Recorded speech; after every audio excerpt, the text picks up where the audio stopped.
Moby-Dick, or The Whale, by Herman Melville. Chapter 101. The Decanter. Ere the English ship fades from sight, be it set down here that she hailed from London, and was named after the late Samuel Enderby, merchant of that city, the original of the famous whaling house of Enderby and Sons, a house which, in my poor whaleman's opinion, comes not far behind the united royal houses of the Tudors and Bourbons in point of real historical interest. How long prior to the year of our Lord 1775 this great whaling house was in existence, my numerous fish documents do not make plain. But in that year, 1775, it fitted out the first English ships that ever regularly hunted the sperm whale. Though for some score of years previous, ever since 1726, our valiant Coffins and Macies of Nantucket and the Vineyard had in large fleets pursued that Leviathan, but only in the North and South Atlantic, not elsewhere. Be it distinctly recorded here that the Nantucketeers were the first among mankind to harpoon with civilized steel the great sperm whale, and that for half a century they were the only people of the whole globe who so harpooned him. In 1778, a fine ship, the Amelia, fitted out for the express purpose and at the sole charge of the vigorous Enderbys, boldly rounded Cape Horn, and was the first among the nations to lower a whaleboat of any sort in the Great South Sea. The voyage was a skilful and lucky one, and returning to her berth with her hold full of the precious sperm, the Amelia's example was soon followed by other ships, English and American, and thus the vast sperm whale grounds of the Pacific were thrown open. But not content with this good deed, the indefatigable house again bestirred itself, Samuel and all his sons, how many their mother only knows, and under their immediate auspices, and partly I think at their expense, the British government was induced to send the sloop of war Rattler on a whaling voyage of discovery into the South Sea. Commanded by a naval post-captain, the Rattler made a rattling voyage of it, and did some service, how much does not appear. But this is not all. In 1819, the same house fitted out a discovery whale ship of their own to go on a tasting cruise to the remote waters of Japan.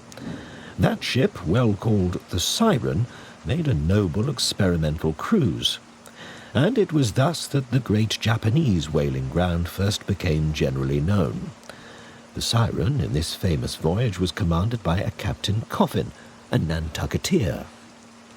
All honour to the Enderbys, therefore, whose house, I think, exists to the present day, though doubtless the original Samuel must long ago have slipped his cable for the great South Sea of the other world. The ship named after him was worthy of the honour, being a very fast sailor and a noble craft every way. I boarded her once at midnight somewhere off the Patagonian coast, and drank good flip down in the forecastle. It was a fine gam we had, and they were all trumps, every soul on board. A short life to them, and a jolly death. And that fine gam I had, long, very long after old Ahab touched her planks with his ivory heel, it minds me of the noble, solid Saxon hospitality of that ship. And may my parson forget me, and the devil remember me, if I ever lose sight of it. Flip? Did I say we had flip? Yes, and we flipped it at the rate of 10 gallons the hour. When the squall came, for it's squally off there by Patagonia, and all hands, visitors and all were called to reef topsails, we were so top-heavy that we had to swing each other aloft in bowlines, and we ignorantly furled the skirts of our jackets into the sails, so that we hung there, reefed fast in the howling gale, a warning example to all drunken tars.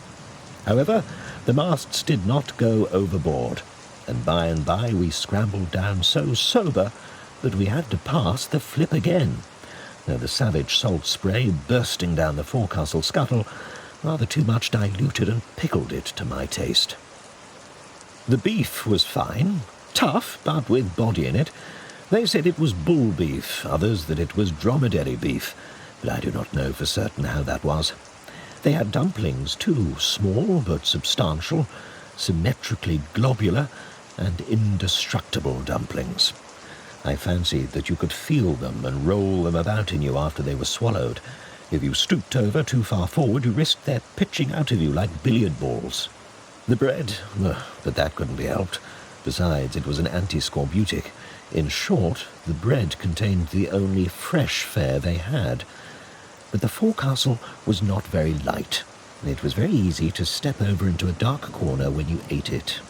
But all in all, taking her from truck to helm, considering the dimensions of the cook's boilers, including his own live parchment boilers, fore and aft I say the Samuel Enderby was a jolly ship, of good fare and plenty, fine flip and strong, crack fellows all, and capital from boot heels to hatband.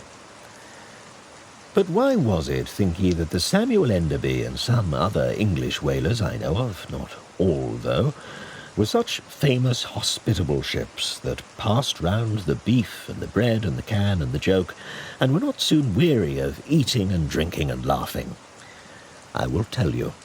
The abounding good cheer of these English whalers is matter for historical research, nor have I been at all sparing of historical whale research when it has seemed needed. The English were preceded in the whale fishery by the Hollanders, Zealanders, and Danes, from whom they derived many terms still extant in the fishery, and what is yet more, their fat old fashions touching plenty to eat and drink. For as a general thing, the English merchant ship scrimps her crew, but not so the English whaler.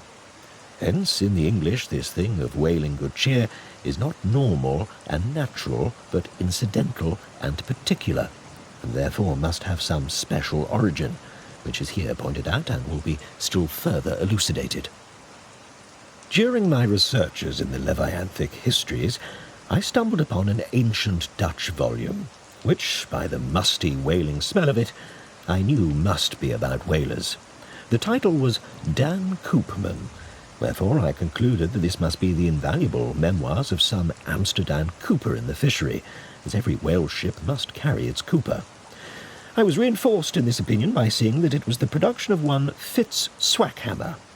But my friend, Dr. Snodhead, a very learned man, professor of Low Dutch and High German in the College of Santa Claus and St. Potts, to whom I handed the work for translation, giving him a box of sperm candles for his trouble, this same Dr. Snodhead, so soon as he spied the book, assured me that Dan Koopman did not mean the cooper, but the merchant. In short, this ancient and learned Low Dutch book treated of the commerce of Holland, and among other subjects contained a very interesting account of its whale fishery.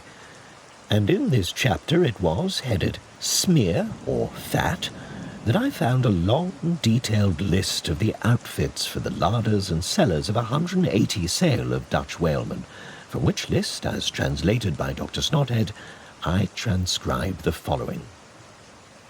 400,000 pounds of beef, 60,000 pounds Friesland pork, 150,000 pounds of stockfish, 550,000 pounds of biscuit, 72,000 pounds of soft bread, 2,800 firkins of butter, 20,000 pounds of Texel and Leyden cheese, 144,000 pounds cheese, probably an inferior article, 550 anchors of Geneva, 10,800 barrels of beer.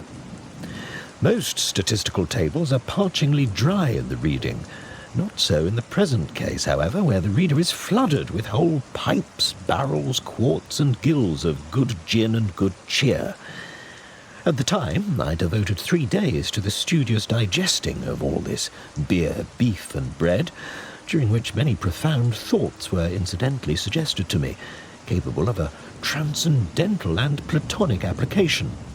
And, furthermore, I compiled supplementary tables of my own, touching the probable quantity of stockfish, etc., consumed by every Low Dutch harpooner in that ancient Greenland and Spitzbergen whale fishery. In the first place, the amount of butter and Texel and Leyden cheese consumed seems amazing. I impute it, though, to their naturally unctuous natures, being rendered still more unctuous by the nature of their vocation, and especially by their pursuing their game in those frigid polar seas on the very coasts of that Eskimo country, where the convivial natives pledge each other in bumpers of train oil. The quantity of beer, too, is very large, 10,800 barrels. Now, as those polar fisheries could only be prosecuted in the short summer of that climate, so that the whole cruise of one of these Dutch whalemen, including the short voyage to and from the Spitzbergen Sea, did not much exceed 3 months, say, and reckoning 30 men to each of their fleet of 180 sail, we have 5,400 Low Dutch seamen in all. Therefore, I say we have precisely 2 barrels of beer per man for a 12 weeks' allowance, exclusive of his fair proportion of that 550 anchors of gin. Now, whether these gin and beer harpooneers, so fuddled as one might fancy them to have been, were the right sort of men to stand up in a boat's head and take good aim at flying whales, this would seem somewhat improbable. Yet they did aim at them, and hit them too. But this was very far north, be it remembered, where beer agrees well with the constitution. Upon the equator, in our southern fishery, beer would be apt to make the harpooner sleepy at the masthead and boozy in his boat, and grievous loss might ensue to Nantucket and New Bedford. But no more. Enough has been said to show that the old Dutch whalers of 2 or 3 centuries ago were high livers, and that the English whalers have not neglected so excellent an example. For, say they, when cruising in an empty ship, if you can get nothing better out of the world, get a good dinner out of it at least. And this empties the decanter. Moby-Dick, or The Whale, by Herman Melville. Chapter 102. A Bower in the Arsacides. Hitherto, in descriptively treating of the sperm whale, I have chiefly dwelt upon the marvels of his outer aspect, or separately and in detail upon some few interior structural features.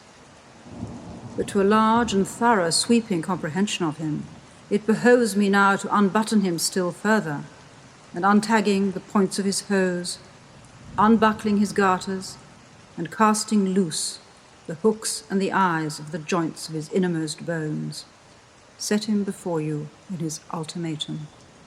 That is to say, in his unconditional skeleton. But how now, Ishmael? How is it that you, a mere oarsman in the fishery, pretend to know aught about the subterranean parts of the whale?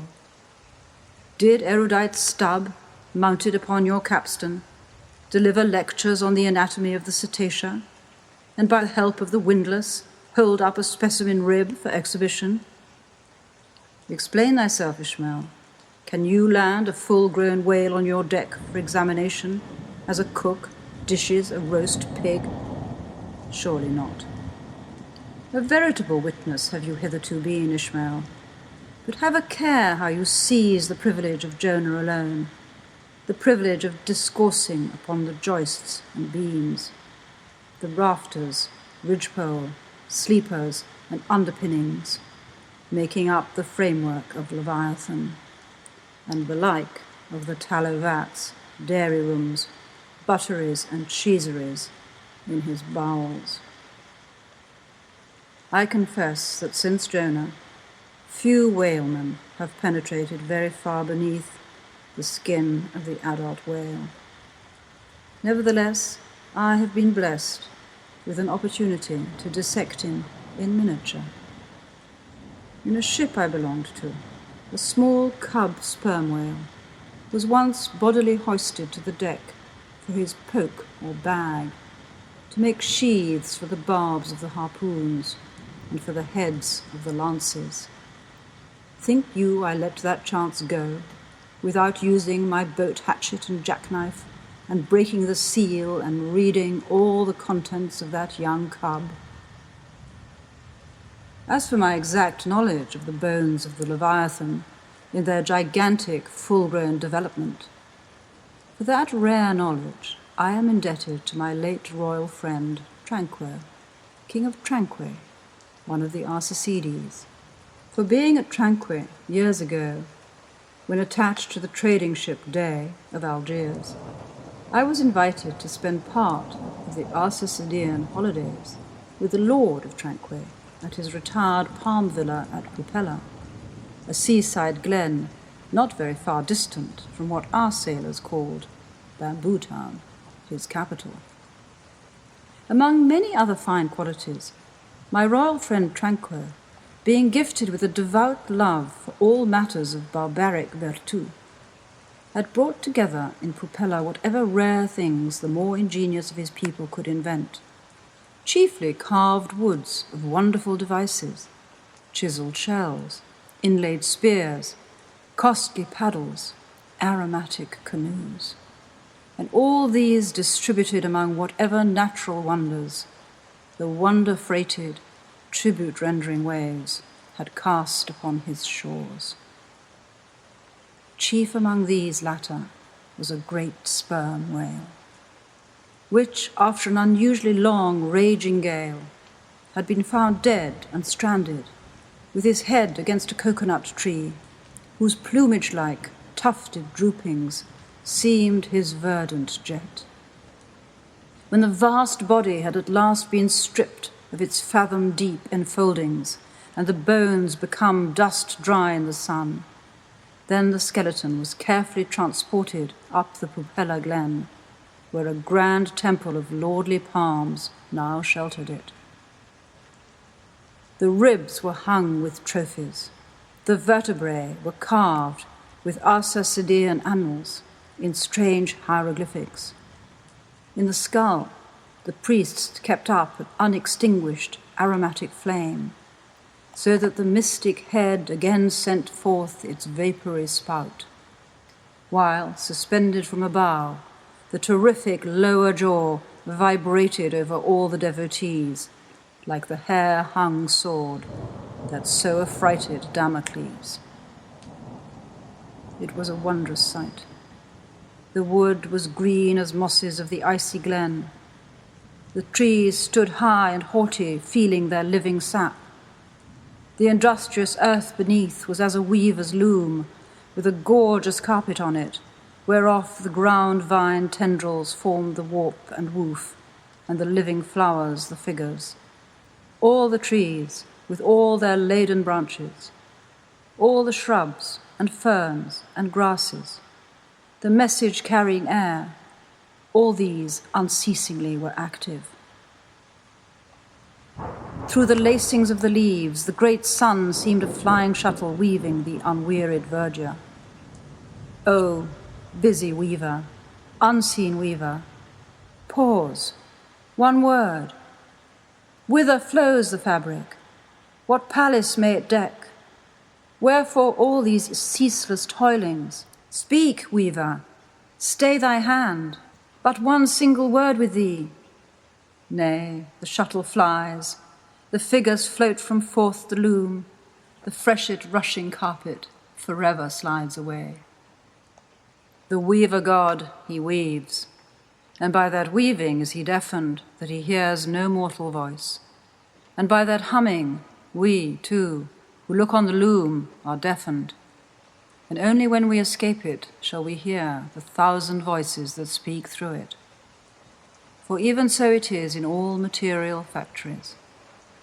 The spoken words that are inaudible among the flying spindles, those same words are plainly heard without the walls, bursting from the opened casements. Thereby have villainies been detected. Ah, mortal, then be heedful. For so in all this din of the great world's loom, thy subtlest thinkings may be overheard afar. Now, amid the green, life-restless loom of that Arsacidean wood, the great white worshipped skeleton lay lounging, a gigantic idler. Yet, as the ever-woven verdant warp and woof intermixed and hummed around him, the mighty idler seemed the cunning weaver, himself all woven over with the vines, every month assuming greener, fresher verdure, but himself a skeleton. Life folded death, death trellised life. The grim god wived with youthful life, and begat him curly-headed glories. Now, when with royal tranquil I visited this wondrous whale, and saw the skull and altar, and the artificial smoke ascending from where the real jet had issued, I marvelled that the king should regard a chapel as an object of virtu. He laughed. But more I marvelled that the priests should swear that smoky jet of his was genuine. To and fro I paced before this skeleton, brushed the vines aside, broke through the ribs, and with a ball of Arsacidean twine wandered, eddied long amid its many winding, shaded colonnades and arbours. But soon my line was out, and following it back, I emerged from the opening where I entered. I saw no living thing within, naught was there but bones. Cutting me a green measuring rod, I once more dived within the skeleton. From their arrow slit in the skull, the priests perceived me taking the altitude of the final rib. "How now," they shouted, "darest thou measure this, our god? That's for us." "Aye, priests. Well, how long do ye make him then?" But hereupon a fierce contest rose among them concerning feet and inches. They cracked each other's sconces with their yardsticks. The great skull echoed. And seizing that lucky chance, I quickly concluded my own admeasurements. These admeasurements I now propose to set before you.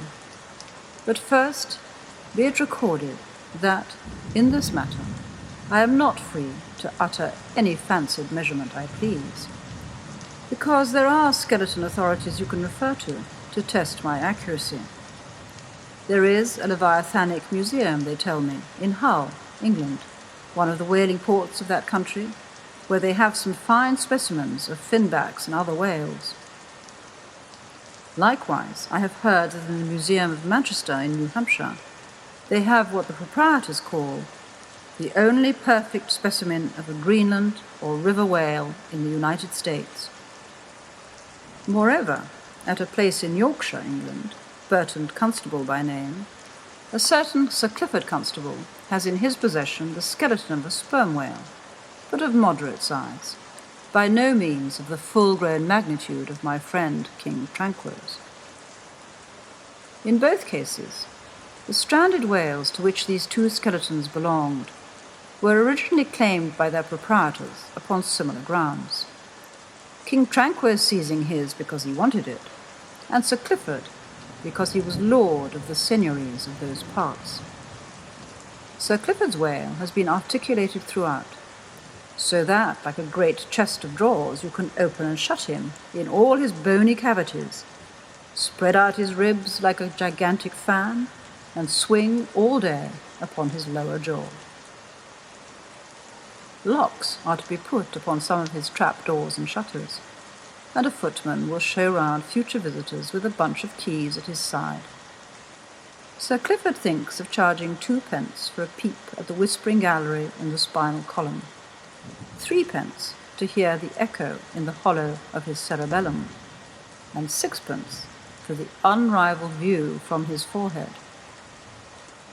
The skeleton dimensions I shall now proceed to set down are copied verbatim from my right arm where I had them tattooed. As in my wild wanderings at that period, there was no other secure way of preserving such valuable statistics. But as I was crowded for space, and wished the other parts of my body to remain a blank page for a poem I was then composing, at least what untattooed parts might remain, I did not trouble myself with the odd inches. Nor indeed should inches at all enter into a congenial admeasurement of the whale. Moby-Dick, or The Whale, by Herman Melville. Chapter 103. Measurement of the whale's skeleton. In the first place, I wish to lay before you a particular plain statement touching the living bulk of this Leviathan, whose skeleton we are briefly to exhibit. such a statement may prove useful here. According to a careful calculation I have made, and which I partly base upon Captain Scoresby's estimate of 70 tons for the largest size Greenland whale of 60 feet in length.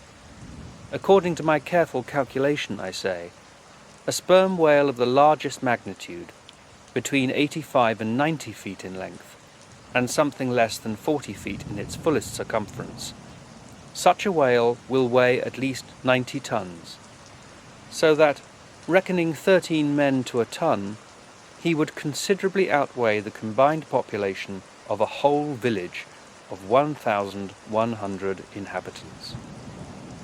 Think you not then that brains, like yoked cattle, should be put to this Leviathan, to make him at all budge to any landsman's imagination?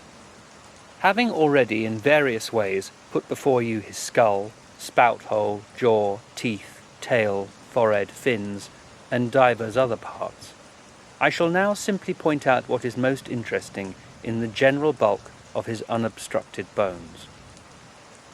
But as the colossal skull embraces so very large a proportion of the entire extent of the skeleton, as it is by far the most complicated part, and as nothing is to be repeated concerning it in this chapter, you must not fail to carry it in your mind, or under your arm as we proceed, otherwise you will not gain a complete notion of the general structure we are about to view. In length, the sperm whale's skeleton at trunk measured 72 feet, so that when fully invested and extended in life, he must have been 90 feet long. For in the whale, the skeleton loses about 1/5 in length compared with the living body. Of this 72 feet, his skull and jaw comprise some 20 feet, leaving some 50 feet of plain backbone. Attached to this backbone, for something less than 1/3 of its length, was the mighty circular basket of ribs which once enclosed his vitals.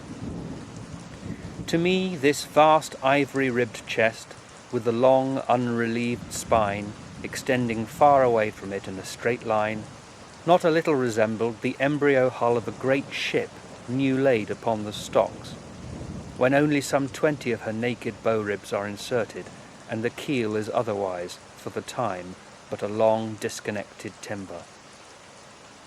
The ribs were 10 on a side. The first, to begin from the neck, was nearly 6 feet long.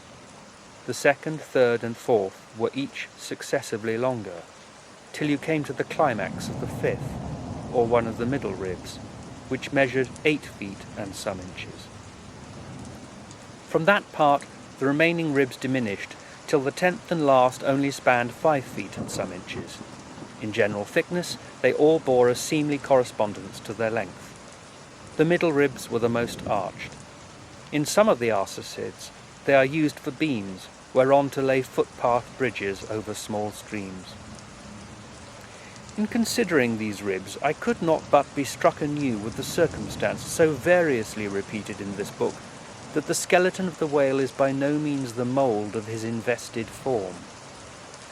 The largest of the trunk ribs, one of the middle ones, occupied that part of the fish which, in life, is greatest in depth. Now, the greatest depth of the invested body of this particular whale must have been at least 16 feet, whereas the corresponding rib measured but little more than 8 feet, so that this rib only conveyed half of the true notion of the living magnitude of that part. Besides, for some way, where I now saw but a naked spine, all that had been once wrapped round with tons of added bulk in flesh, muscle, blood, and bowels. Still more, for the ample fins, I here saw but a few disordered joints, and in place of the weighty and majestic but boneless flukes, an utter blank. How vain and foolish then, thought I, for timid untravelled man to try to comprehend aright this wondrous whale, by merely poring over his dead attenuated skeleton, stretched in this peaceful wood. No. Only in the heart of quickest perils, only when, within the eddyings of his angry flukes, only on the profound, unbounded sea can the fully invested whale be truly and livingly found out. But the spine. For that, the best way we can consider it is, with a crane, to pile its bones high up on end. No speedy enterprise. But now it's done, it looks much like Pompey's pillar. There are 40 and odd vertebrae in all, which in the skeleton are not locked together. They mostly lie like the great knobbed blocks on a Gothic spire, forming solid courses of heavy masonry. The largest, a middle one, is in width something less than 3 feet, and in depth more than 4. The smallest, where the spine tapers away into the tail, is only 2 inches in width, and looks something like a white billiard ball. I was told that there were still smaller ones, but they had been lost by some little cannibal urchins, the priest's children, who had stolen them to play marbles with. Thus we see how that the spine of even the hugest of living things tapers off at last into simple child's play. Moby-Dick, or The Whale, by Herman Melville. Chapter 104. The Fossil Whale. My name's Elizabeth Bradfield. I live on Cape Cod, but I'm reading from a ship at 54 degrees 55 minutes south latitude, 60 degrees 14 minutes west longitude, just on the edge of the West Scotia Sea. From his mighty bulk, the whale affords a most congenial theme whereon to enlarge, amplify, and generally expatiate. Would you could not compress him. By good rights, he should only be treated of in imperial folio. Not to tell over again his furlongs from spiracle to tail, and the yards he measures about the waist. Only think of the gigantic involutions of his intestines, where they lie in him like great cables and hawsers, coiled away in the subterranean orlop deck of a line of battleship. Since I have undertaken to manhandle this Leviathan, it behooves me to approve myself omnisciently exhaustive in the enterprise, not overlooking the minutest seminal germs of his blood, and spinning him out to the uttermost coils of his bowels. Having already described him in most of his present habitatory and anatomical peculiarities, it now remains to magnify him in an archaeological, fossiliferous, and antediluvian point of view.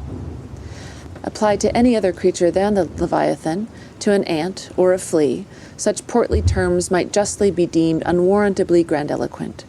But when Leviathan is the text, the case is altered. Fain am I to stagger to this emprise under the weightiest words of the dictionary.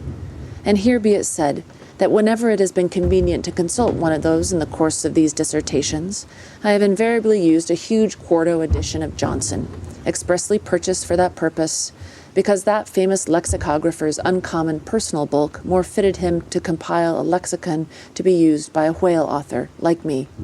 One often hears of writers that rise and swell with their subject, though it may seem but an ordinary one. How, then, with me, writing of this Leviathan? Unconsciously, my chirography expands to the placard capitals. Give me a condor's quill. Give me Vesuvius's crater for an inkstand. Friends, hold my arms. For in the mere act of penning my thoughts of this Leviathan, they weary me, and make me faint with their outreaching comprehensiveness of sweep, as if to include the whole circle of the sciences, and all the generations of whales, and men, and mastodons past, present, and to come, with all the revolving panoramas of empire on earth, and throughout the whole universe, not excluding its suburbs. Such, and so magnifying is the virtue of a large and liberal theme. We expand to its bulk. To produce a mighty book, you must choose a mighty theme. No great and enduring volume can ever be written on the flea, though many there be who have tried it. Ere entering upon the subject of fossil whales, I present my credentials as a geologist by stating that in my miscellaneous time I have been a stonemason, and also a great digger of ditches, canals, and wells, wine vaults, cellars, and cisterns of all sorts. Likewise, by way of preliminary, I desire to remind the reader that while in the earlier geological strata there are found the fossils of monsters now almost completely extinct, the subsequent relics discovered in what are called the tertiary formations seem the connecting, or at any rate intercepted links, between the antichronical creatures and those whose remote posterity are said to have entered the Ark. All the fossil whales hitherto discovered belong to the tertiary period, which is the last preceding the superficial formations. And though none of them precisely answer to any known species of the present time, they are yet sufficiently akin to them in general respects to justify their taking rank as cetacean fossils. Detached, broken fossils of pre-Adamite whales, fragments of their bones and skeletons, have within 30 years past, at various intervals, been found at the base of the Alps, in Lombardy, in France, in England, in Scotland, and in the states of Louisiana, Mississippi, and Alabama. Among the more curious of such remains is part of a skull, which in the year 1779 was disinterred in the Rue Dauphine in Paris, a short street opening almost directly upon the Palace of the Tuileries, and bones disinterred in excavating the great docks of Antwerp in Napoleon's time. Cuvier pronounced these fragments to have belonged to some utterly unknown leviathanic species. But by far the most wonderful of all cetacean relics was the almost complete vast skeleton of an extinct monster, found in the year 1842 on the plantation of Judge Correa in Alabama. The awe-stricken, credulous slaves in the vicinity took it for the bones of one of the fallen angels. The Alabama doctors declared it a huge reptile and bestowed upon it the name of Basilosaurus.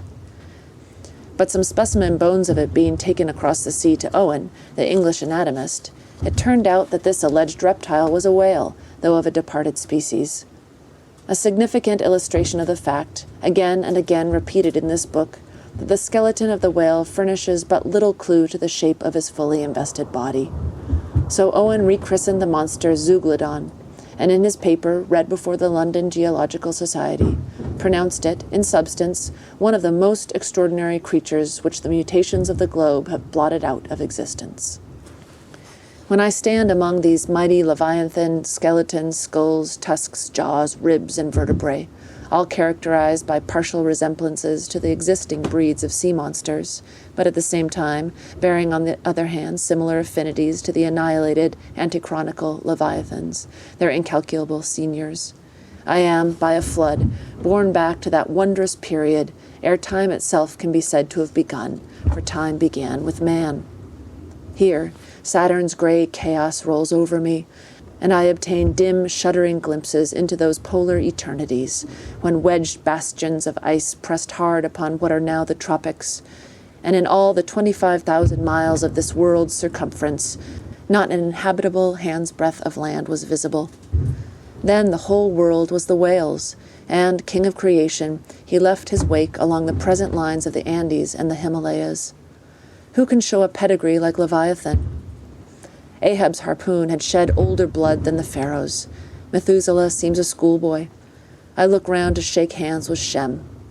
I am horror-struck at this anti-Mosaic, unsourced existence of the unspeakable terrors of the whale, which, having been before all time, must needs exist after all humane ages are over. But not alone has this Leviathan left his pre-Adamite traces in the stereotyped plates of nature, and in limestone and marl bequeathed his ancient bust, but upon Egyptian tablets, whose antiquity seems to claim for them an almost fossiliferous character, we find the unmistakable print of his fin. In an apartment of the great temple of Dendera some 50 years ago, there was discovered upon the granite ceiling a sculptured and painted planisphere abounding in centaurs, griffins, and dolphins, similar to the grotesque figures on the celestial globe of the moderns. Gliding among them, old Leviathan swam as of yore, was there swimming in that planisphere centuries before Solomon was cradled. Nor must there be omitted another strange attestation of the antiquity of the whale, in his own osseous post-Diluvian reality, as set down by the venerable John Leo, the old Barbary traveler. Not far from the seaside they have a temple, the rafters and beams of which are made of whale bones, for whales of a monstrous size are oftentimes cast up dead on that shore. The common people imagine that by a secret power bestowed by God upon the temple, no whale can pass by it without immediate death. But the truth of the matter is that on either side of the temple there are rocks that shoot 2 miles into the sea and wound the whales when they light upon them. They keep a whale's rib of an incredible length for a miracle, which lying upon the ground with its convex part uppermost makes an arch, the head of which cannot be reached by a man upon the camel's back. This rib, says John Leo, is said to have lain there 100 years before I saw it. Their historians affirm that a prophet who prophesied Mahomet came from this temple, and some do not stand to assert that the prophet Jonas was cast forth by the whale at the base of the temple. In this Afric temple of the whale I leave you, reader, and if you be a Nantucketer and a whaleman, you will silently worship there. Moby-Dick, or The Whale, by Herman Melville. Chapter 105. Does the whale's magnitude diminish? Will he perish? Inasmuch, then, as this Leviathan comes floundering down upon us from the headwaters of the eternities, it may be fitly inquired whether, in the long course of his generations, he has not degenerated from the original bulk of his sires. But on investigation we find that not only are the whales of the present day superior in magnitude to those whose fossil remains are found in the tertiary system, embracing a distinct geological period prior to man, but of the whales found in that tertiary system, those belonging to its latter formations exceed in size those of its earlier ones. Of all the pre-Adamite whales yet exhumed, by far the largest is the Alabama one, mentioned in the last chapter, and that was less than 70 feet in length in skeleton, whereas we have already seen that the tape measure gives 72 feet for the skeleton of a large-sized modern whale. And I have heard on whalemen's authority that sperm whales have been captured near 100 feet long at the time of capture. But may it not be that while the whales of the present hour are an advance in magnitude upon those of all previous geological periods, may it not be that since Adam's time they have degenerated? Assuredly, we must conclude so, if we are to credit the accounts of such gentlemen as Pliny and the ancient naturalists generally. For Pliny tells us of whales that embraced acres of living bulk, and Aldrovandus of others which measured 800 feet in length, rope walks and Thames tunnels of whales. And even in the days of Banks and Solander, Cook's naturalists, we find a Danish member of the Academy of Sciences setting down certain Iceland whales, Radansiskur or wrinkled bellies, at 120 yards, that is, 360 feet. And Lacépède, the French naturalist, in his elaborate history of whales, in the very beginning of his work, page 3, sets down the right whale at 100 metres, 328 feet. And this work was published so late as AD 1825. But will any whaleman believe these stories? No. The whale of today is as big as his ancestors in Pliny's time. And if ever I go where Pliny is, I, a whaleman, more than he was, will make bold to tell him so. Because I cannot understand how it is that while the Egyptian mummies that were buried thousands of years before even Pliny was born do not measure so much in their coffins as a modern Kentuckian in his socks, and while the cattle and other animals sculptured on the oldest Egyptian and Nineveh tablets, by the relative proportions in which they are drawn, just as plainly prove that the high-bred, stall-fed prize cattle of Smithfield not only equal, but far exceed in magnitude the fattest of Pharaoh's fat kine. In the face of all this, I will not admit that of all animals the whale alone should have degenerated. But still another inquiry remains, one often agitated by the more recondite Nantucketers, whether owing to the almost omniscient lookouts at the mastheads of the whale ships, now penetrating even through Bering Straits and into the remotest secret drawers and lockers of the world, and the 1,000 harpoons and lances darted all along continental coasts, the moot point is whether Leviathan can long endure so wide a chase and so remorseless a havoc, whether he must not at last be exterminated from the waters, and the last whale, like the last man, smoke his last pipe, and then himself evaporate in the final puff. Comparing the humped herds of whales with the humped herds of buffalo, which not 40 years ago overspread by tens of thousands the prairies of Illinois and Missouri, and shook their iron manes and scowled with their thunder-clotted brows upon the sites of populous river capitals, where now the polite broker sells you land at $1 an inch. In such a comparison, an irresistible argument would seem furnished to show that the hunted whale cannot now escape speedy extinction. But you must look at this matter in every light. Though so short a period ago, not a good lifetime, the census of the buffalo in Illinois exceeded the census of men now in London.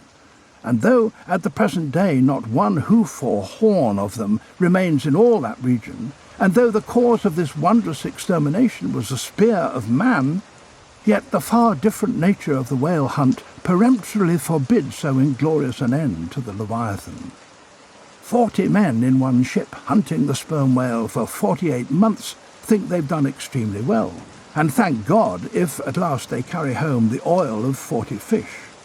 Whereas in the days of the old Canadian and Indian hunters and trappers of the West, when the far West, in whose sunset suns still rise, was a wilderness and a virgin, the same number of moccasined men, for the same number of months, mounted on horse instead of sailing in ships, would have slain not 40, but 40,000 and more buffaloes, a fact that, if need were, could be statistically stated. Nor, consider aright, does it seem any argument in favour of the gradual extinction of the sperm whale, for example, that in former years, the latter part of the last century, say, these leviathans in small pods were encountered much oftener than at present, and in consequence the voyages were not so prolonged and were also much more remunerative. Because, as has been elsewhere noticed, those whales, influenced by some views to safety, now swim the seas in immense caravans, so that to a large degree the scattered solitaries, yolks and pods and schools of other days are now aggregated into vast but widely separated, unfrequent armies. That is all. And equally fallacious seems the conceit that because the so-called whalebone whales no longer haunt many grounds in former years abounding with them, hence that species also is declining. For they are only being driven from promontory to cape, and if one coast is no longer enlivened with their jets, then be sure some other and remoter strand has been very recently startled by the unfamiliar spectacle. Furthermore, concerning these last-mentioned leviathans, they have 2 firm fortresses, which in all human probability will forever remain impregnable.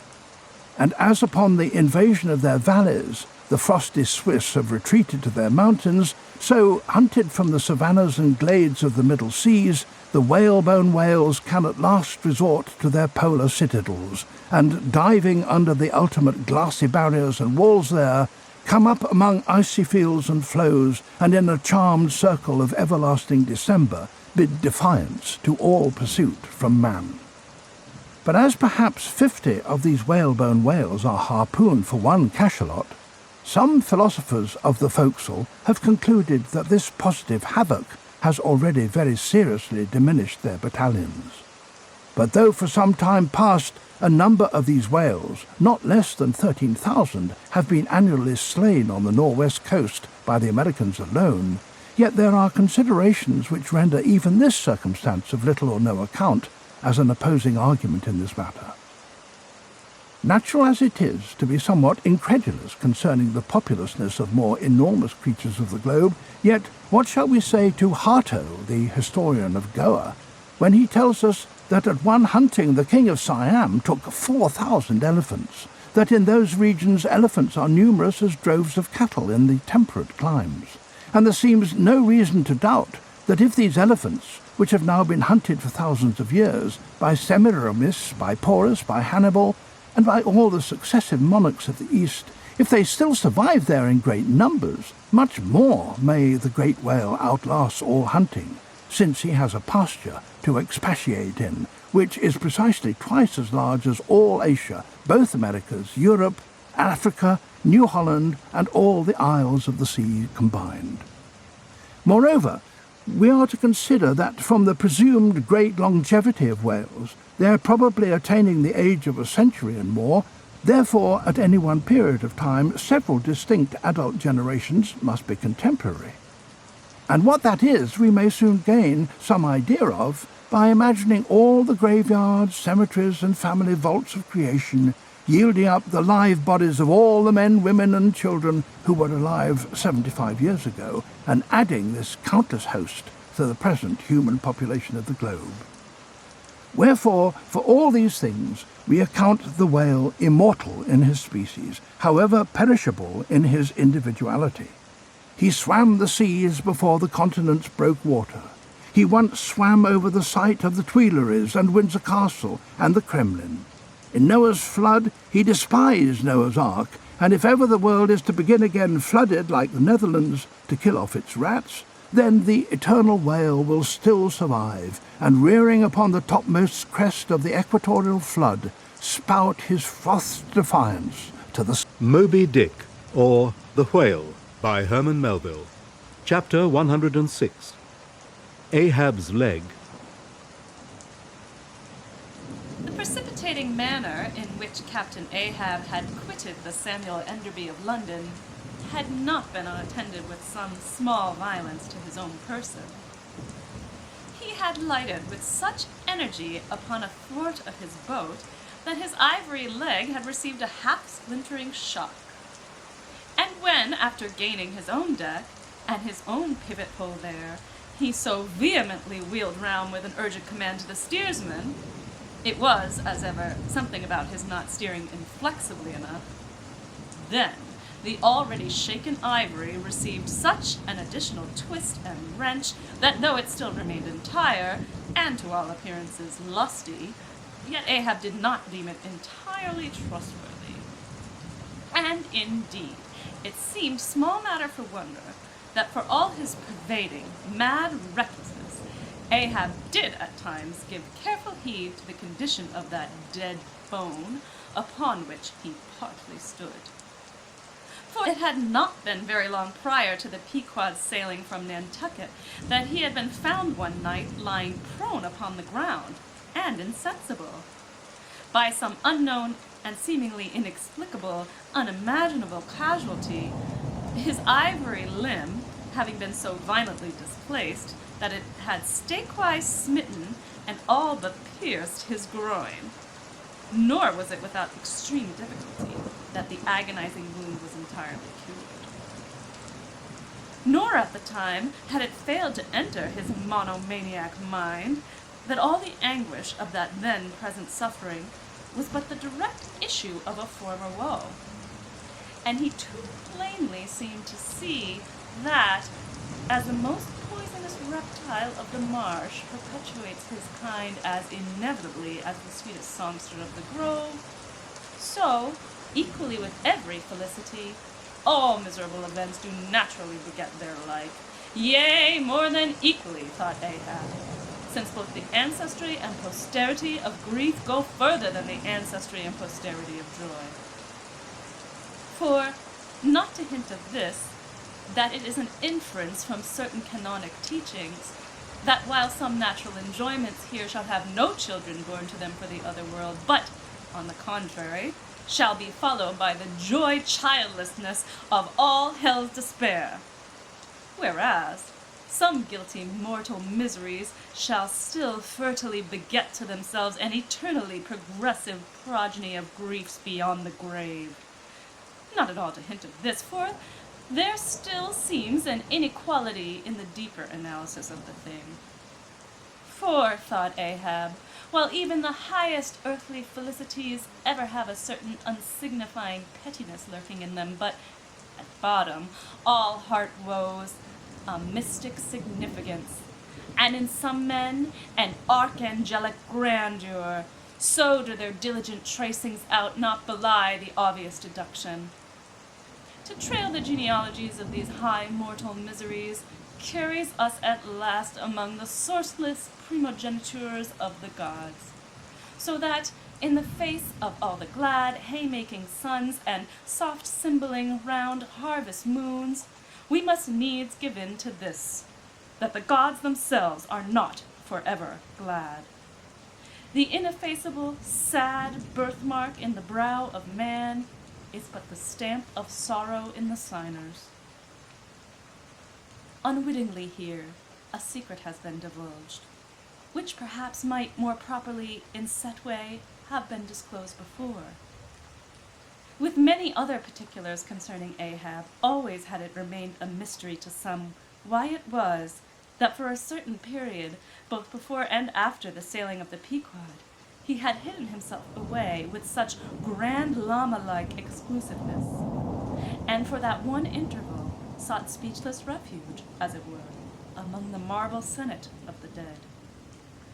Captain Peleg's bruited reason for this thing appeared by no means adequate, though indeed, as touching all Ahab's deeper part, every revelation partook more of significant darkness than of explanatory light. But in the end, it all came out.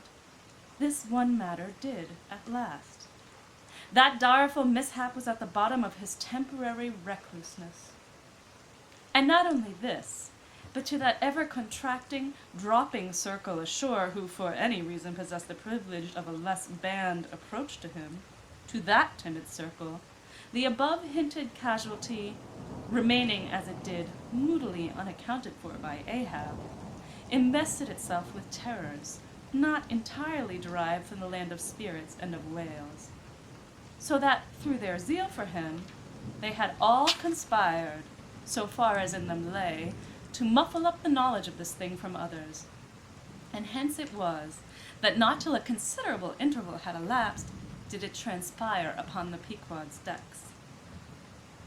But be all this as it may, let the unseen, ambiguous synod in the air, or the vindictive princes and potentates of fire, have to do or not with earthly Ahab, yet, in this present matter of his leg, he took plain, practical procedures. He called the carpenter. And when that functionary appeared before him, he bade him without delay set about making a new leg, and directed the mates to see him supplied with all the studs and joists of jaw-ivory sperm whale, which had thus far been accumulated on the voyage, in order that a careful selection of the stoutest, clear-grained stuff might be secured. This done, the carpenter received orders to have the leg completed that night, and to provide all the fittings for it, independent of those pertaining to the distrusted one in use. Moreover, the ship's forge was ordered to be hoisted out of its temporary idleness in the hold, and to accelerate the affair, the blacksmith was commanded to proceed at once to the forging of whatever iron contrivances might be needed. Moby-Dick, or The Whale, by Herman Melville. Chapter 107. The Carpenter.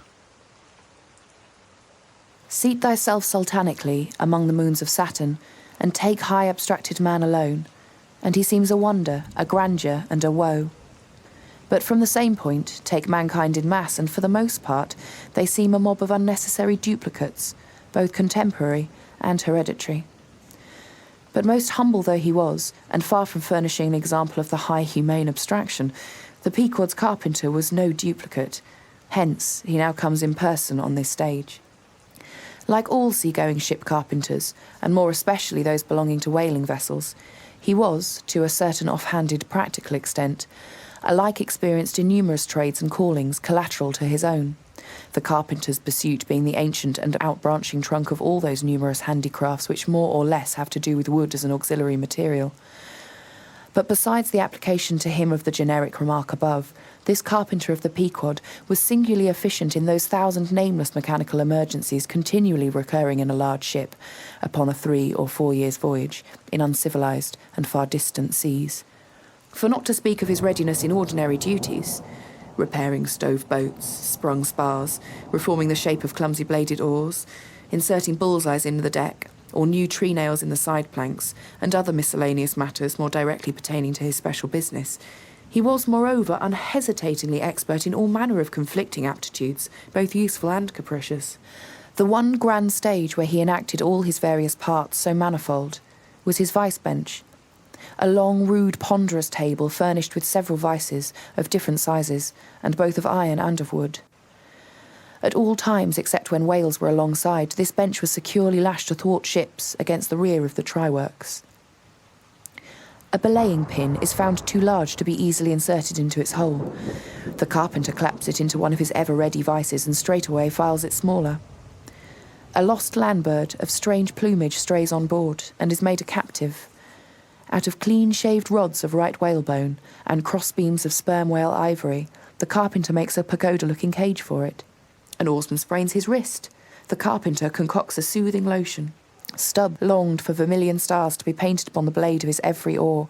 Screwing each oar into the vice of wood, the carpenter symmetrically supplies the constellation. A sailor takes a fancy to wear shark-bone earrings. The carpenter drills his ears. Another has the toothache. The carpenter out-pincers, and clapping one hand upon his bench bids him be seated there. But the poor fellow unmanageably winces under the unconcluded operation.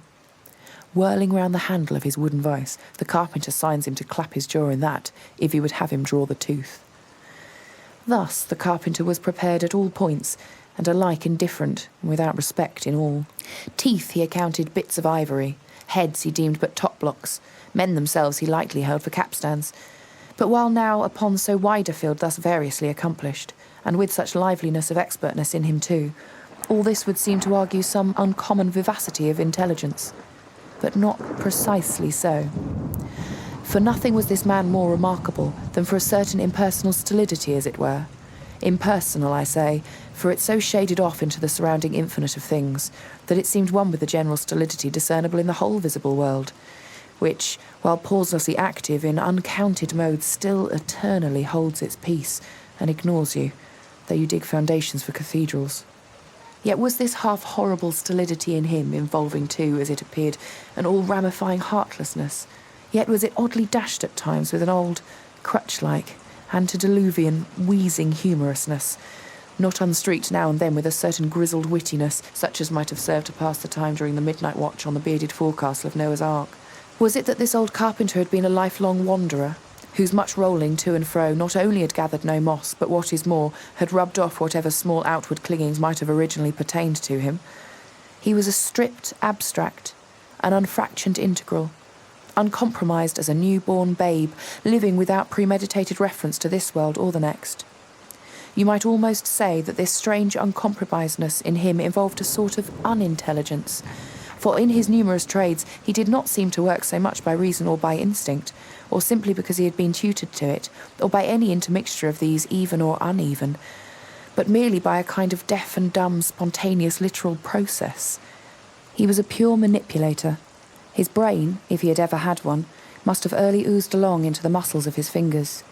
He was like one of those unreasoning, but still highly useful, multum in parvo, Sheffield contrivances, assuming the exterior, though a little swelled, of a common pocket-knife, but containing not only blades of various sizes, but also screwdrivers, corkscrews, tweezers, awls, pens, rulers, nail filers, and countersinks.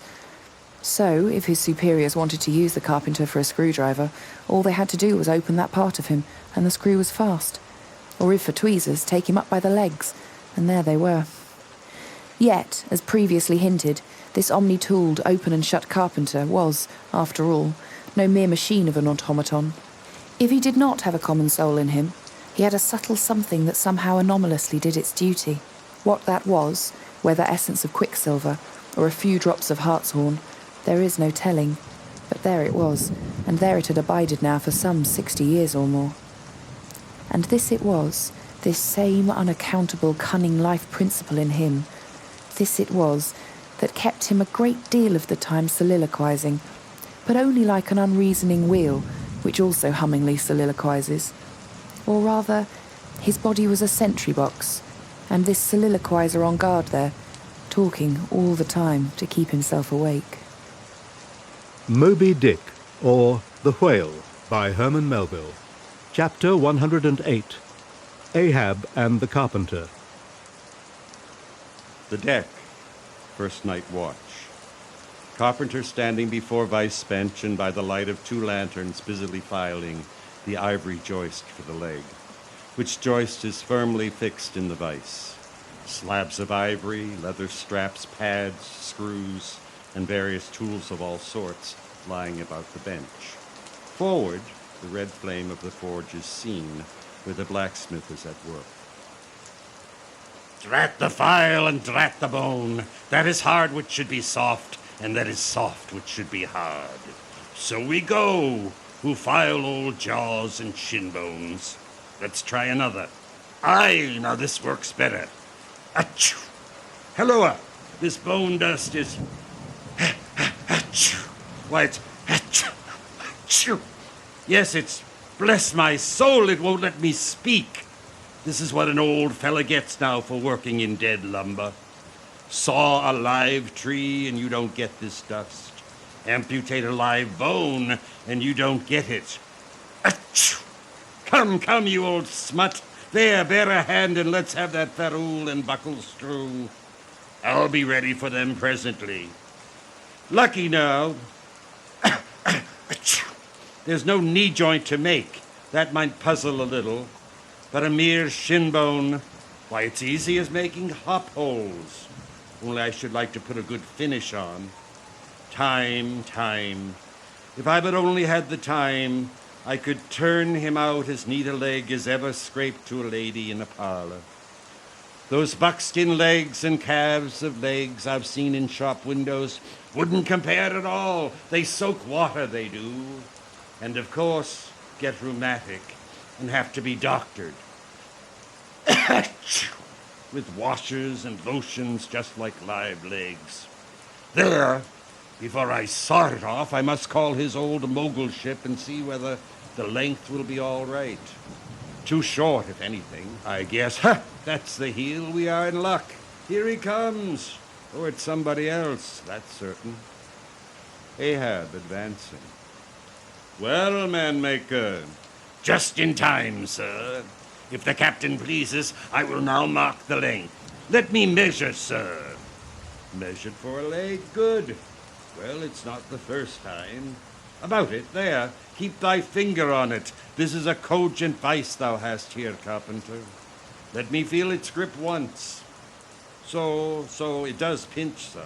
Oh, sir, it will break bones. Beware, beware. No fear, I like a good grip. I like to feel something in this slippery world that can hold a man. What's Prometheus about there? The blacksmith, I mean. What's he about? Oh, he must be forging the buckles through, sir, now. Right. It's a partnership. He supplies the muscle part. He makes a fierce red flame there. Aye, sir. He must have the white heat for his kind of fine work. So he must. I do deem it now a most meaning thing that old Greek Prometheus, who made men, they say, should have been a blacksmith and animated them with fire. For what's made in fire must properly belong to fire, and so hell's probable. How the soot flies! This must be the remainder the Greek made the Africans of. Carpenter, when he's through with that buckle, tell him to forge a pair of steel shoulder blades. There's a peddler aboard with a crushing pack. Sir? Hold! While Prometheus is about it, I'll order a complete man after a desirable pattern. Imprimis, 50 feet high in his socks. Then chest modeled after the Thames Tunnel, then legs with roots to them to stay in one place. Then arms 3 feet through the wrist, no heart at all, brass forehead, and about 1/4 of an acre of fine brains. And, let me see. Shall I order eyes to see outwards? No. But put a skylight on top of his head to illuminate inwards. There, take the order and away. Now, what's he speaking about, and who's he speaking to, I should like know? Shall I keep standing here? 'Tis but indifferent architecture to make a blind dome. Here's one. No. I must have a lantern. Ho, that's it, eh? Here are 2, sir. One will serve my turn. What art thou thrusting that thief-catcher into my face for, man? Trusted light is worse than presented pistols. I thought, sir, that you spoke to Carpenter. Carpenter? Why, that's but a very tidy, and I may say an extremely gentlemanlike sort of business thou art in here. Carpenter, or wouldst thou rather work in clay? Sir? Clay? Clay, sir? That's mud. We leave clay to ditches, sir. The fellow's impious. What art thou sneezing about? Oh, bone is rather dusty, sir. Take the hint, then, and when thou art dead, never bury thyself under living people's noses. Sir? Oh, I guess so, yes. Dear. Look ye, Carpenter, I dare say thou callest thyself a right good workman-like workman, eh? Well, then, will it speak thoroughly well for thy work, if, when I come to mount this leg thou makest, I shall nevertheless feel another leg in the same identical place with it. That is, Carpenter, my old lost leg, the flesh and blood one, I mean. Canst thou not drive that old Adam away? Truly, sir, I begin to understand somewhat now. Yes, I have heard something curious on that score. How that a dismasted man never entirely loses the feeling of his old spar, but it will be still pricking him at times. May I humbly ask if it be really so, sir? It is, man. Look, put thy live leg here in the place where mine was. So now, here is only one distinct leg to the eye, yet two to the soul. Where thou feelest tingling life, there, exactly there to a hair do I. It's to riddle? I should humbly call it a poser, sir. Hist, then.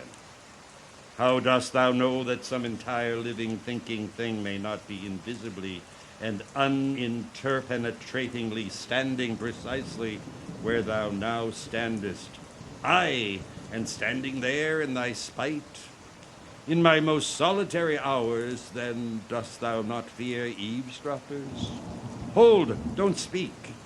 And if I still feel the smart of my crushed leg, though it be now so long dissolved, then why mayst not thou, Carpenter, feel the fiery pains of hell forever? And without a body? Ha! Good Lord! Truly, sir, if it comes to that, I must calculate over again. I think I didn't carry a small figure, sir.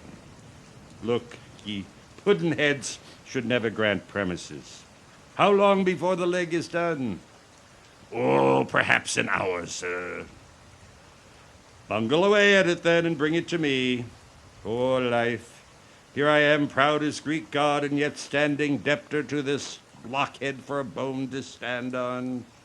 Cursed be that mortal indebtedness which will not do away with ledgers. I would be free as air, and I'm down in the whole world's books. I am so rich, I could have given bid for bid with the wealthiest Praetorians at the auction of the Roman Empire, which was the world's. And yet I owe for the flesh and the tongue I brag with. By heavens, I'll get a crucible and into it and dissolve myself down to one small compendious vertebra. So. Well. Stubb knows him best of all, and Stubb always says he's queer. Says nothing but that one sufficient little word, queer. He's queer, says Stubb. He's queer, and keeps dinning it into Mr. Starbuck all the time. Queer, sir, queer, very queer. And here's his leg. Yes, now that I think of it, here's his bedfellow. Has a stick of whale's jawbone for a wife, and this is his leg. He'll stand on this. What was that now about one leg standing in three places, and all three places standing in one hell? How was that? Oh, I don't wonder he looks so scornful at me. I'm a sort of strange-thoughted sometimes, they say, but that's only haphazard-like.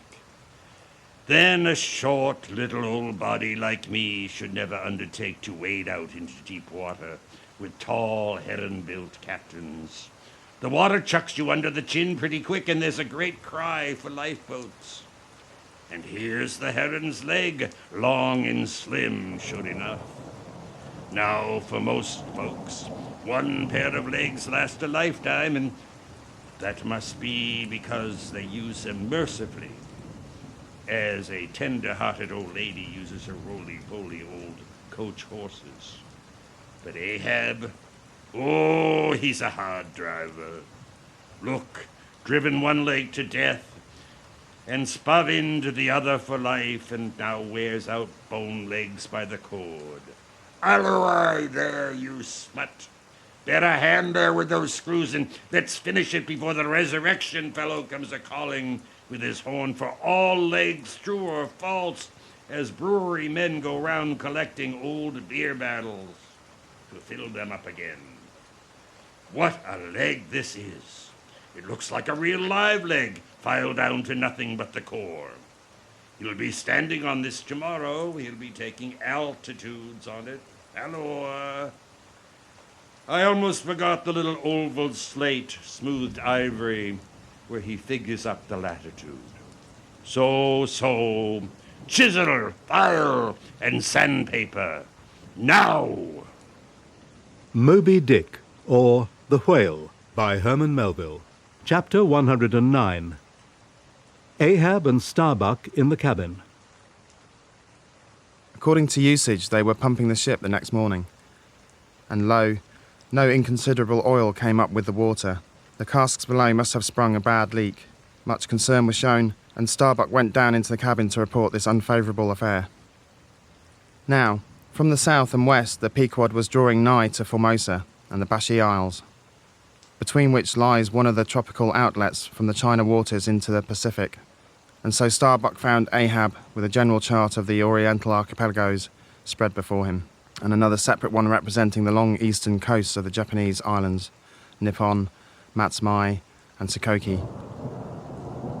With his snow-white new ivory leg braced against the screwed leg of his table, and with a long pruning hook of a jackknife in his hand, the wondrous old man, with his back to the gangway door, was wrinkling his brow and tracing his old courses again.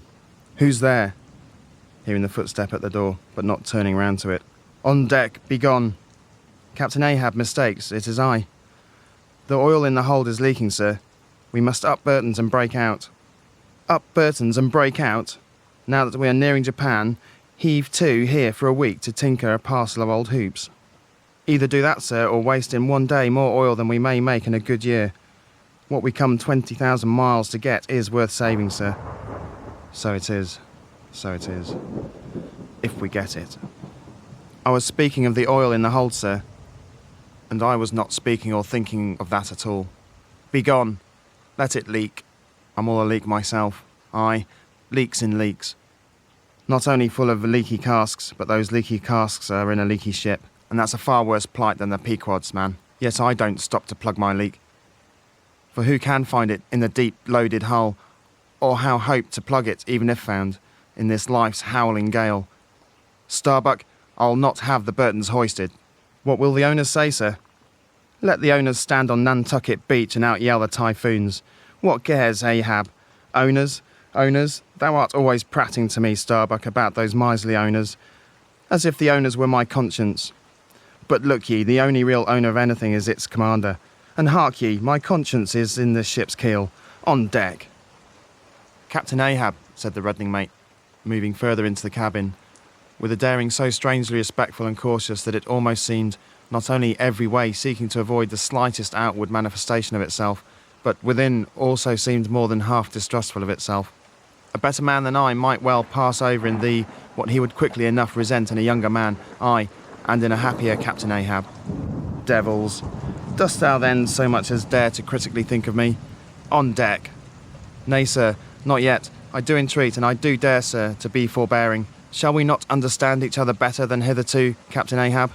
Ahab seized a loaded musket from the rack, forming part of most South Sea men's cabin furniture, and pointing it towards Starbuck, exclaimed, "There is one God that is Lord over the earth, and one captain that is Lord over the Pequod. On deck." For an instant, in the flashing eyes of the mate, and his fiery cheeks, you would have almost thought that he really received the blaze of the level tube. But, mastering his emotion, he half calmly rose, and as he quitted the cabin, paused for an instant and said, "Thou hast outraged, not insulted me, sir. But for that I ask thee not to be aware of Starbuck, thou wouldst but laugh. But let Ahab be aware of Ahab. Be aware of thyself, old man." He waxes brave, but nevertheless obeys. "Most careful bravery, that," murmured Ahab, as Starbuck disappeared. "What's that?" he said. "Ahab, beware of Ahab." There's something there. Then, unconsciously using the musket for a staff, with an iron brow, he paced to and fro in the little cabin. But presently the thick plaits of his forehead relaxed, and returning the gun to the rack, he went to the deck. "Thou art but too good a fellow, Starbuck," he said lowly to the mate. Then raising his voice to the crew, "Furl the t'gallant sails, and close reef the topsails, fore and aft, back the mainyard, up Burtons, and break out in the main hold." It were perhaps vain to surmise exactly why it was that as respecting Starbuck Ahab thus acted. It may have been a flash of honesty in him, or mere prudential policy which, under the circumstance, imperiously forbade the slightest symptom of open disaffection, however transient, in the important chief officer of his ship. However it was, his orders were executed and the Burtons were hoisted. Moby-Dick, or The Whale, by Herman Melville. Chapter 110. Queequeg in his coffin. Upon searching, it was found that the casks, last struck into the hold, were perfectly sound, and that the leak must be further off. So, it being calm weather, they broke out, deeper and deeper, disturbing the slumbers of the huge ground-tier butts, and from that black midnight sending those gigantic moles into the daylight above. So deep did they go, and so ancient, and corroded and weedy the aspect of the lowermost puncheons, that he almost looked next for some mouldy cornerstone cask, containing coins of Captain Noah, with copies of the posted placards vainly warning the infatuated old world from the flood. Terce after terce, too, of water, and bread, and beef, and shooks of staves, and iron bundles of hoop were hoisted out, till at last the piled decks were hard to get about, and the hollow hull echoed underfoot, as if you were treading over empty catacombs, and reeled and rolled in the sea like an air-freighted demijohn. Top-heavy was the ship, as a dinnerless student with all Aristotle in his head. Well it was that the typhoons did not visit them then. Now at this time, it was that my poor pagan companion and fast-bosom friend, Queequeg, was seized with a fever, which brought him nigh to his endless end.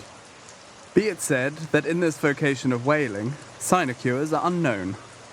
Dignity and danger go hand in hand. Till you get to be captain, the higher you rise, the harder you toil.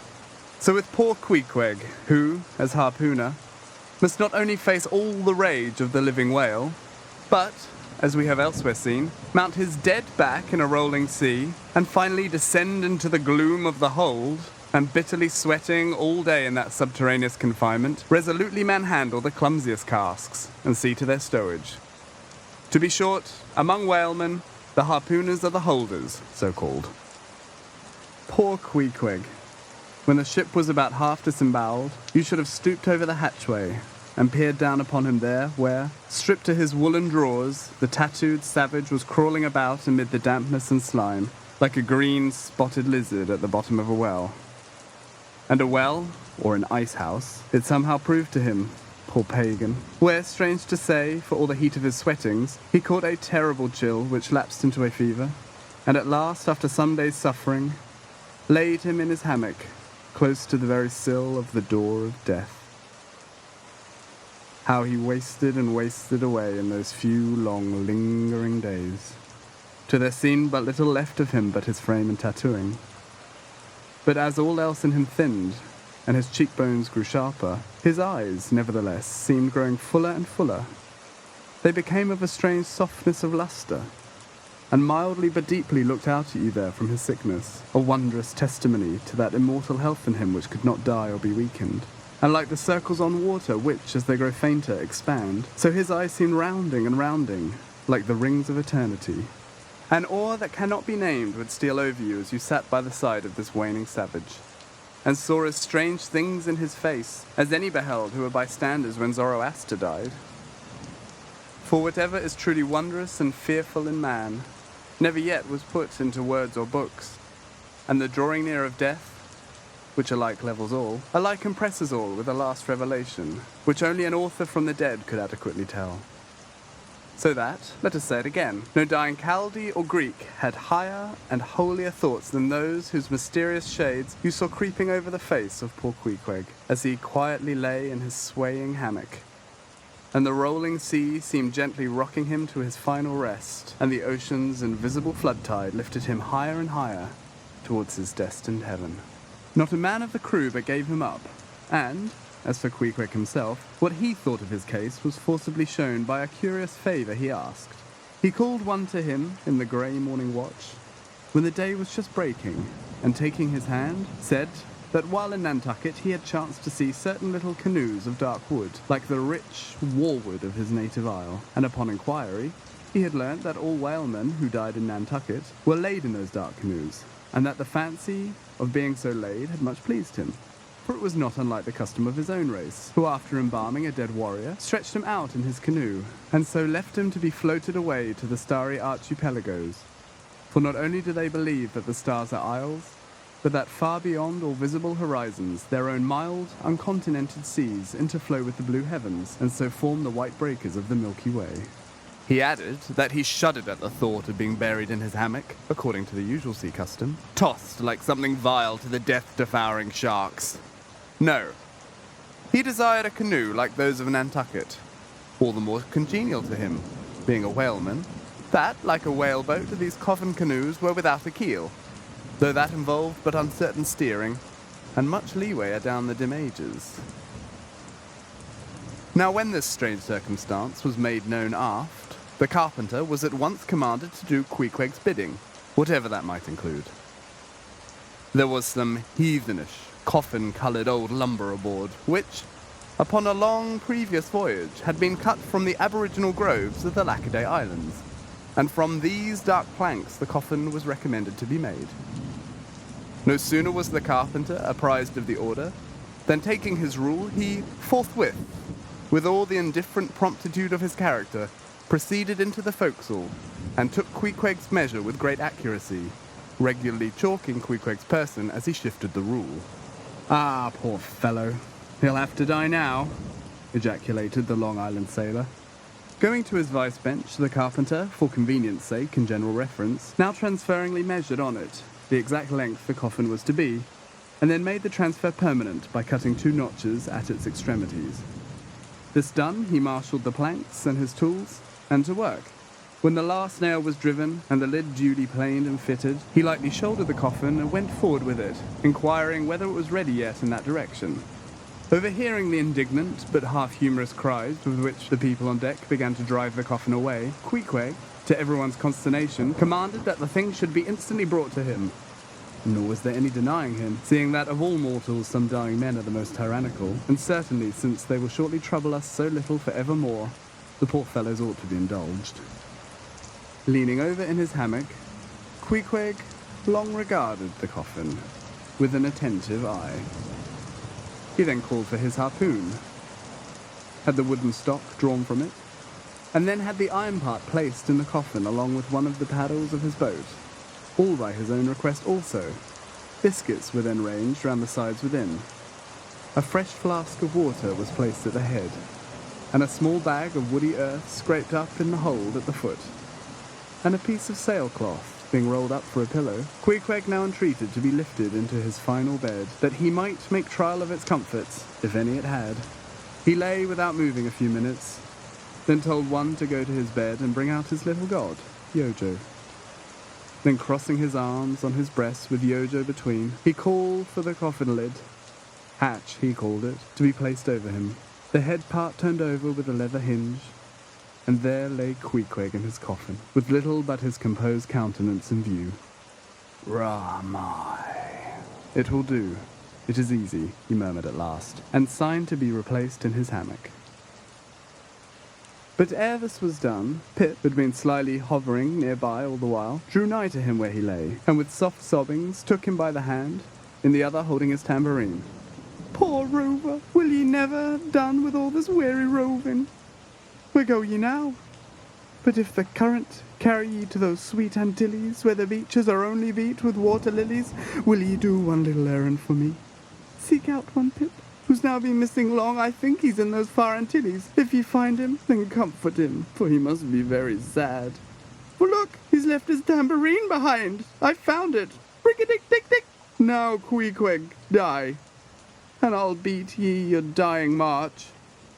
I have heard, murmured Starbuck, gazing down the scuttle, that in violent fevers men, all ignorance, have talked in ancient tongues, and that when the mystery is probed, it turns out always that in their wholly forgotten childhood those ancient tongues had been really spoken in their hearing by some lofty scholars.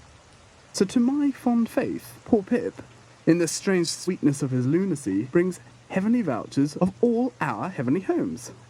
Where learned he that? But there, hark! He speaks again, but more wildly now. Form 2 and 2, let's make a general of him. Where's this harpoon? Lay it across here. Rick-a-dick-dick-dick, huzzah! Oh, for a gamecock now to sit upon his head and crow. Queequeg dies game, mind ye that. Queequeg dies game, take ye good heed of that. Queequeg dies game. I say game, game, game. But base little Pip, he died a coward, died all a shiver. Mount upon Pip. Hark ye, if ye find Pip, tell all the Antilles he's a runaway. A coward, a coward, a coward. Tell them he jumped from a whaleboat. I'd never beat my tambourine over base Pip, and hail him general if he were once more dying here. No, no.